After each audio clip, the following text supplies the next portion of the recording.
Ang ideya ng tiramisu business galing pa raw ng Malaysia. Meron isang trending doon na stall sa isang food park na nakita namin tinda ng tiramisu. And since si Mrs. naman ay chef din, so tinry niyang gawin. Tapos yun nga, iisip na namin na ba't hindi natin gawin din dito sa Pilipinas. Usually, pinapatikim ko sa mga family ko, kung nasarapan sila, kung sakto lang ba yung tamis, ganyan.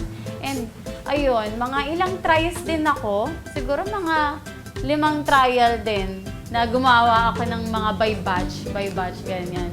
Hanggang sa na-achieve ko yung tamang recipe na nasarapan kaming lahat.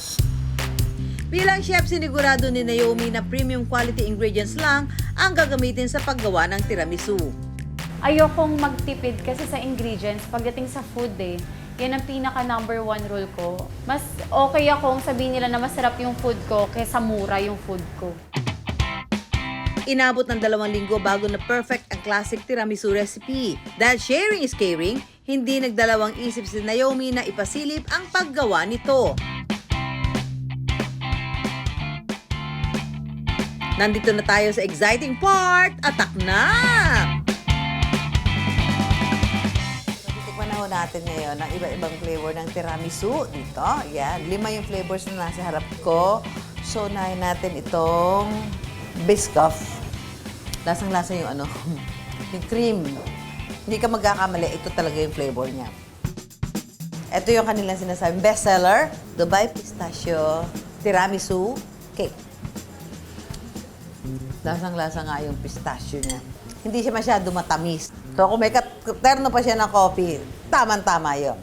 Matcha na kinagigiliwan ng marami. Bakit ba? Nakakapayat ba ito? Sa matcha. Tingnan nga natin itong matcha tiramisu cake na to. Pero hindi siya masyado mapait. Yung iba kasi na mapait. Ang galing ng pagkakakombine niya doon sa cake.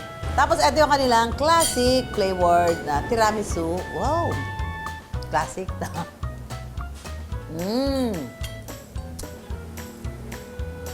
Authentic tiramisu cake. Grabe ha, hindi ako hilig sa matcha, pero ewan ko for some reason nagustuhan ko siya ha. Alam mo na hindi tinipid sa ingredients. Tamang-tama lang yung lasa. Hindi nakakaumay yung tamis, so pati yung kanyang texture, ang ganda-ganda. Hindi siya yung, hindi siya yung loose, hindi siya malapnaw.